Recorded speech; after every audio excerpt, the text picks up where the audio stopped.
17. novembra sa celé Slovensko vracia do chvíľ, ktoré zmenili našu históriu navždy. Ale v roku 2025 sa tento deň stáva aj bojiskom.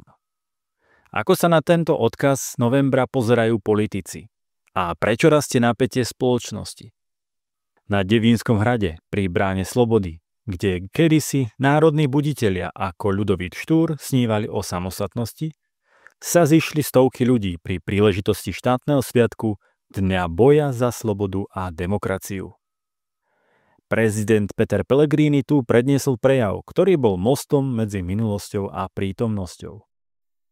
Pripomenul, že aj vďaka novembru 89 získali Slováci pokojnou cestou svoj vlastný štát.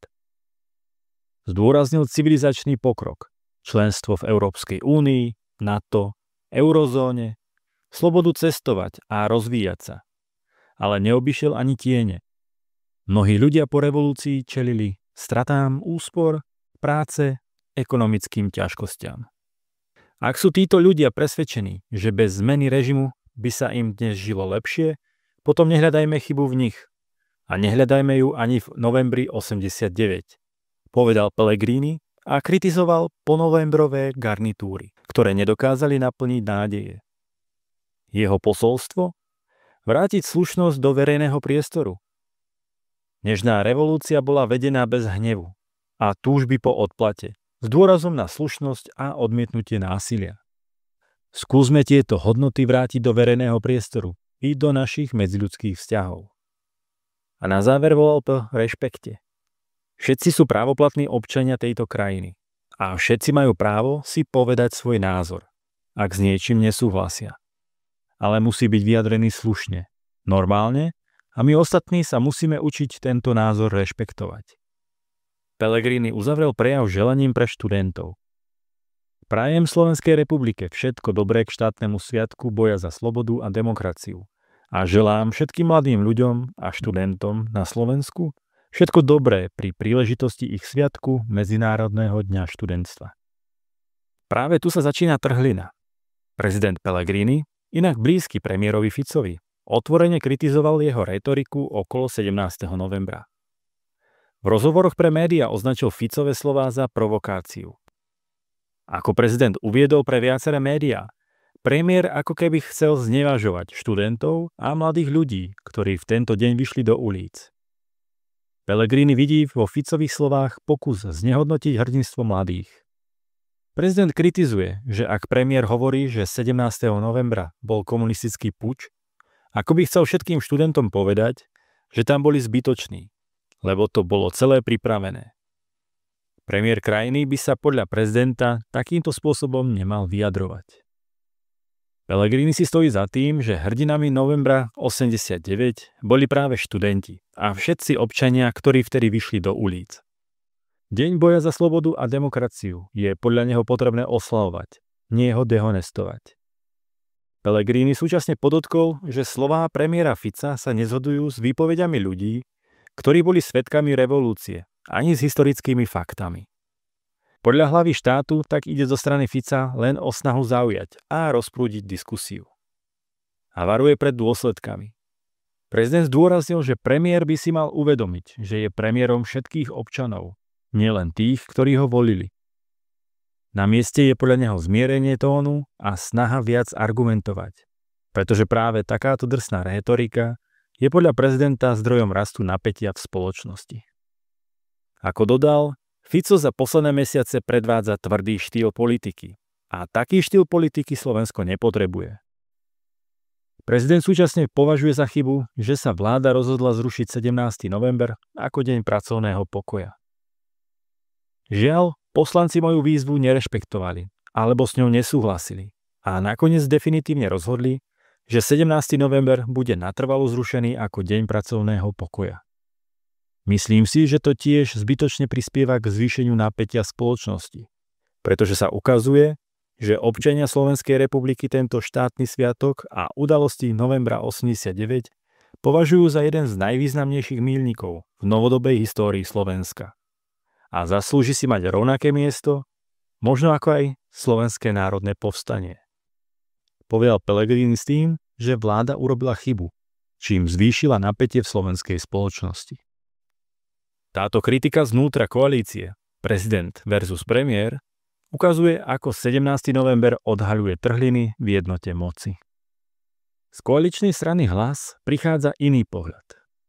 Hlas zdôraznil, že 17. november je deň, ktorý sa stal symbolom zápasu za slobodu, demokraciu a ľudskú dôstojnosť. Strana tento deň vníma ako jeden z najdôležitejších momentov moderných dejín. Predseda Matúš Šutaj Eštok, minister vnútra, vyzýva k zodpovednosti. Pripomína nám, že sloboda nie je samozrejmosť. Je to hodnota, ktorú treba chrániť, pestovať a niesť za ňu zodpovednosť v každej generácii. Zdôraznil Šutaj Eštok s tým, že ide o udalosť, ktorú by si mal všimnúť každý, kto nesie politickú zodpovednosť. Sú okamihy v dejinách, ktoré sa nedajú prehliadnúť ani odložiť bokom. A hoci niektorí politici v minulosti hovorili, že si tento deň takmer nevšimli, dnes by si už každý mal uvedomiť, že nevšimnúť si 17. november neznamená len prehliadnúť dátum, ale odvrátiť zrak od okamihu, ktorý formoval našu slobodu. Vyhlásil predseda Hlasu Šutaj Eštok. Eštok spája minulosť s nedávnou históriou. Varuje pred opakovaním chýb z rokov 2020 až 2023. Videli sme cenzúru na sociálnych sieťach, mazanie nepohodlných príspevkov, udavačstvo v online priestore, vytváranie jedinej povolenej pravdy a dokonca aj zneužívanie policajných orgánov, ktoré niekedy nehľadali dôkazy, ale vyrábali ich. Vyhlásil minister vnútra s tým, že takéto konanie je v rozpore s odkazom 17. novembra. Zdôraznil demokraciu ako základ. Demokracia stojí na slobodnej vôli občanov. Slobodné a demokratické voľby sú jej najvyšším prejavom a základom legitimity každej vlády. Rešpekt k výsledkom volieb je prejavom úcty k ľuďom aj k štátu, vyhlásil Šutaj Eštok.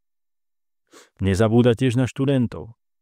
Ich odvaha dokázala pohnúť dejinami. Budúcnosť Slovenska dnes sedí v školských laviciach a závisí aj od toho, aký príklad im dávame my. Politici, rodičia, učitelia aj celá spoločnosť. Doplnil predseda Hlasu, podľa ktorého však netreba zabúdať aj na obavy staršej generácie. Nemôžeme im to vyčítať. Každá veľká spoločenská zmena prináša aj obavy a neistotu. Najmä pre generáciu, ktorej život bol dlho postavený na inom systéme a iných istotách.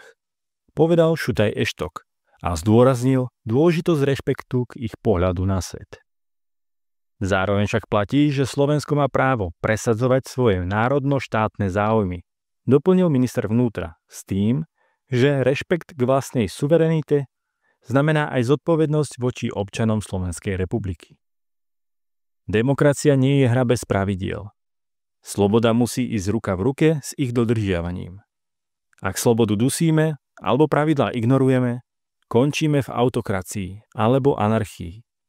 Obe možnosti sú cestou do priepasti, uzavrel predseda Hlasu. Zo 17. novembra sa stalo zrkadlo našej spoločnosti. Prezident volá po slušnosti, kritizuje provokácie v koalícii. Hlas pripomína, že sloboda vyžaduje zodpovednosť a varuje pred opakovaním chýb. Opozícia bije na poplach. Odkaz revolúcie je v ohrození, treba ho chrániť spojením síl. Napätie rastie. Zrušenie sviatku, drsná rétorika, obavy o demokraciu. Ale ako povedal Pellegrini, nehľadajme chybu v ľuďoch, hľadajme ju v systéme. Čo si myslíte vy? Je odkaz novembra 89 živý, alebo ho strácame? Napíšte do komentárov, zdieľajte svoje spomienky.